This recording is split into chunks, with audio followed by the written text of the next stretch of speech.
عورت اور مرد کی نماز میں کیا فرق ہے پڑھنے میں؟ ہاں، بہت اچھی بات.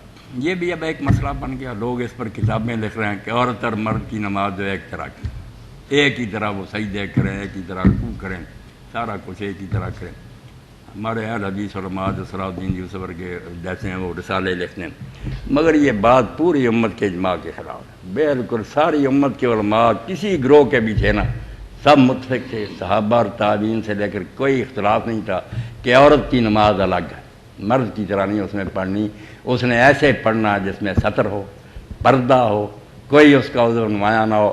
جب یہ فتنہ شروع کیا ہے ان لوگوں نے کہ نہیں مرد کی طرح ہی پڑھے، تو مولانا غزنوی رحمۃ اللہ علیہ کے خاندان کے لوگوں نے فتویٰ دیا کہ تم ساری امت کے خلاف ایک نیا دین نکالی. مگر یہ بات نہیں آئے، اب عورتیں بھی اٹھ کر سجدے کر رہی. بالکل میری بچیاں خدا کے لیے مانیں یہ مسئلہ جھوٹا ہے. عورت کو بالکل الگ سجدہ کرنا چاہیے، اس کے پاؤں ایک طرف کو ہوں، پیٹ جو ہے وہ بھی رانوں کے ساتھ لگا ہوا، زمین پر بچھی ہوئی ہو، رکوع بھی ہماری طرح زیادہ جھک کرنا کہ اس کے سرین نمایاں ہو جائے نہ کرے، تھوڑا سا جھکے.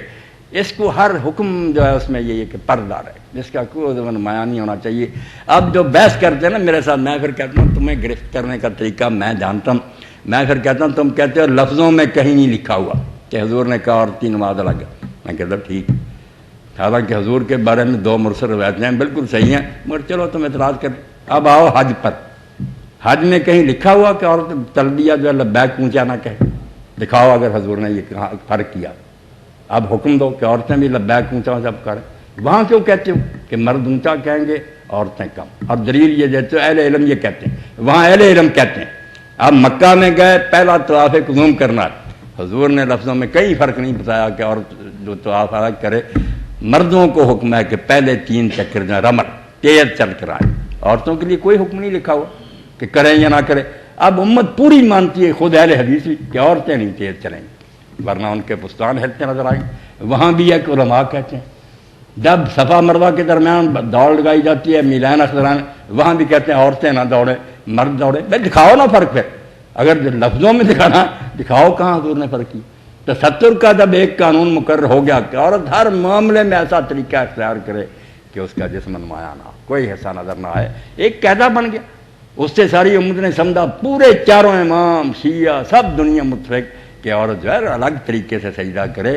یہ بے بنیاد مسئلہ بنا لیا کہ نہیں ایسے کہ آپ دیکھیں عورت کے لیے پردہ اتنا اہم ہے کہ امام احمد بن حنبل رحمۃ اللہ علیہ کا ایک قول یہ ہے کہ عورت اگر رفع یدین کرے نا جب نماز میں ہاتھ اٹھائے شروع میں تو مرد کی طرح نہ اٹھائے، کانوں تک نہ اٹھائے، اس سے بھی کچھ اس کے بازو ننگے ہو جائیں، بس سینے کے برابر ایسے ہی سمتی کرے.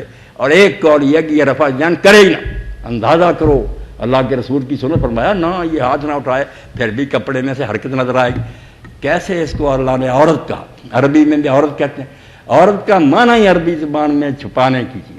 اب یہ جس طرح جی چاہے بے پردہ ہوتی پھریں، لفظ کی توہین کہ عورت تو کہتے ہیں چھپانے کی چیز. میری آپ کی مرد بیٹھے عورت ہے، مرد کی عورت ہے ناف سے گھٹنوں تک، عورت تو رجل، یہ ہماری عورت کہ چھپاؤ اس حصے کو. اسی طرح ان کو کال مرد عورت جو ہے یہ سر سے پاؤں تک عورت. ضرورت کہتا ہے صرف چہرہ اور ہاتھ اگر کسی موقع پر رنگے کر سکتے ورنہ نہیں. تو اس لیے بیٹا یہی بات ہے کہ یہ سجدے رکوع یا سارے جو نماز کے طریقے ہیں نا مرد سے الگ بالکل با پردہ رہ کر جس میں کوئی حرکت ظاہر نہ ہو، یہی ٹھیک بات ہے.